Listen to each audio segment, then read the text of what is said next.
먹거리 물가가 고공행진 중입니다. 올해 들어 지난달까지 식료품과 비주류 음료의 물가가 3년 연속 5%를 넘기고 있습니다.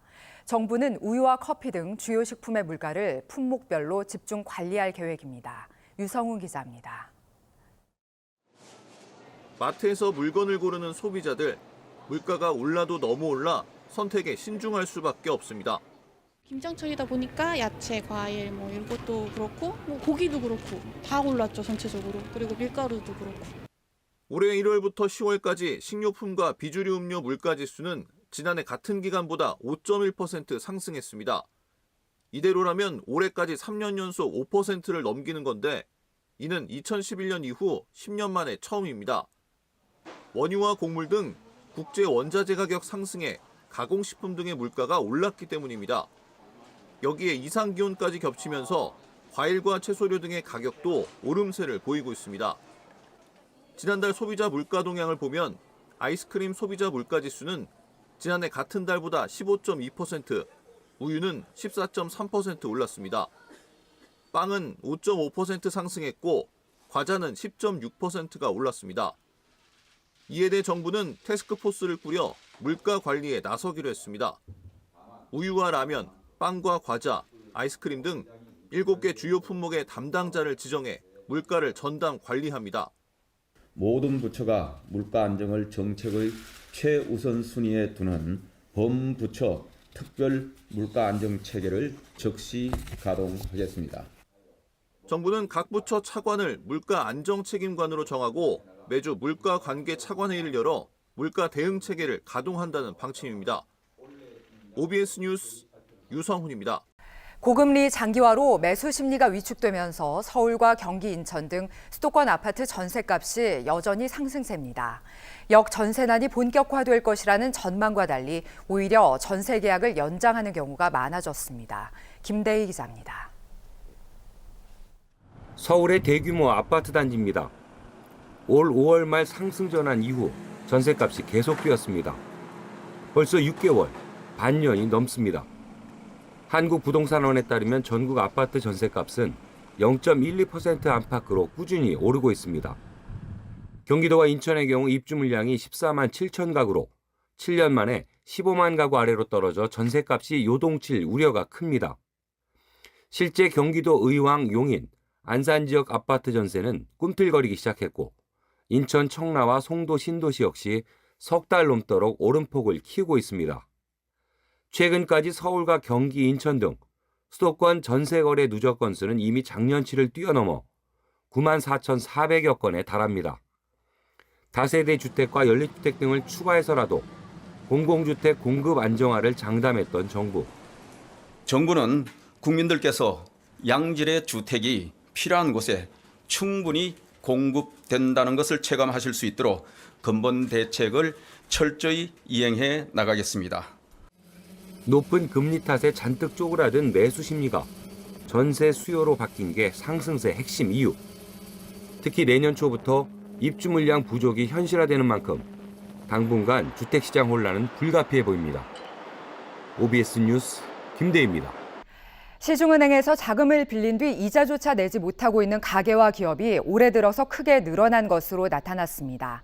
부실대출 증가로 인해 은행들의 건전성이 갈수록 훼손되는 게 아니냐는 우려가 나옵니다. 보도에 최한성 기자입니다. KB국민과 신한하나우리 등 시중은행 4곳의 무수익 여신 잔액은 올해 3분기 말 현재 2조 8,988억 원입니다. 지난해 말과 비교해 6,216억 원, 27.3% 늘었습니다. 무수익 여신은 원리금은 고사하고 이자조차 받지 못하는 대출로 이 기간 4대 은행의 총 여신이 3.0% 늘어난 것과 비교해 증가세가 매우 가파르다는 것을 알 수 있습니다. 부문별로는 가계보다 기업에서 무수익 여신 문제가 더 심각한 걸로 나타났습니다. 4대 은행의 기업대출 부문 무수익 여신은 작년 말 1조 5,310억 원에서 올해 3분기 말 1조 9,754억 원으로 늘었습니다. 증가율은 29.0%에 달했습니다. 같은 기간 가계대출 부문에선 7,462억 원에서 9,234억 원으로 늘었으며 증가율은 23.7%를 기록했습니다. 기업 대출에 비해서 가계 대출이나 소상공인 대출이 더 이 부도율이 적고 대출 채권이 안정적이라는 건데 경기 침체와 고금리가 이어지면서 최근 한계 기업이 늘고 어음 부도율도 증가세를 지속 중입니다. 이에 은행들은 대손 충당금을 늘리며 자산이 부실하는 데 대비하고 있습니다. 현재 부실 대출은 관리 가능한 수준이나 경기가 개선되지 않으면 기업이나 은행들이 받을 부담은 점점 가중될 것이라는 분석이 나옵니다.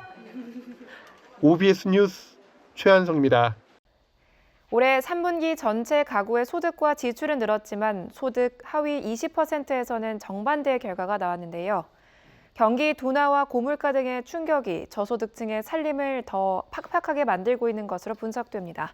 최한성 기자입니다. 올해 3분기 가구당 월 평균 소득은 503만 3천 원입니다. 지난해 같은 기간보다 3.4% 늘었습니다. 2분기엔 가구당 월 평균 소득이 0.8% 줄어들면서 2009년 3분기 이후 가장 큰 감소세를 나타냈습니다. 작년 3분기 이후 사실상 4개 분기 연속 마이너스 행진을 이어온 실질 소득은 증가세로 돌아섰습니다. 실질 소득은 근로소득 및 이전 소득의 증가 영향으로 22년 2분기 이후에 5분기 만에 실질 소득이 증가세로 전환되었고요. 하지만 소득 하위 20%의 가구당 월 평균 소득은 0.7% 줄었습니다. 나머지 소득계층의 월 평균 소득이 증가한 것과 대조적입니다.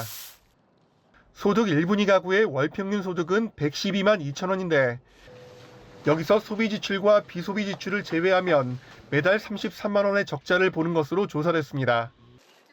문제는 저소득 가구의 소비 지출에서 상당 부분을 차지하는 필수 생계비가 오르고 있다는 점입니다. 식료품과 음식 등 물가가 오르면 이들 가구의 살림은 한층 더 팍팍해질 수밖에 없습니다. 정부는 품목별 물가관리 담당관을 지정하고 현장 대응팀을 가동하는 등 물가관리에 총력을 쏟고 있습니다. 업계 간담회 등을 통해서 그러한 편성 인상에 대해서 자제해 줄 것을 당부드리고 또 추가로 필요한 조치가 뭐가 있을지 그거는 저희들이 또 고민해 보도록 하겠습니다. 전문가들은 경기 둔화의 직격탄을 맞은 취약계층이 위기에 내몰리지 않도록 생계 지원에 만전을 기해야 한다고 지적합니다. OBS 뉴스 최한성입니다.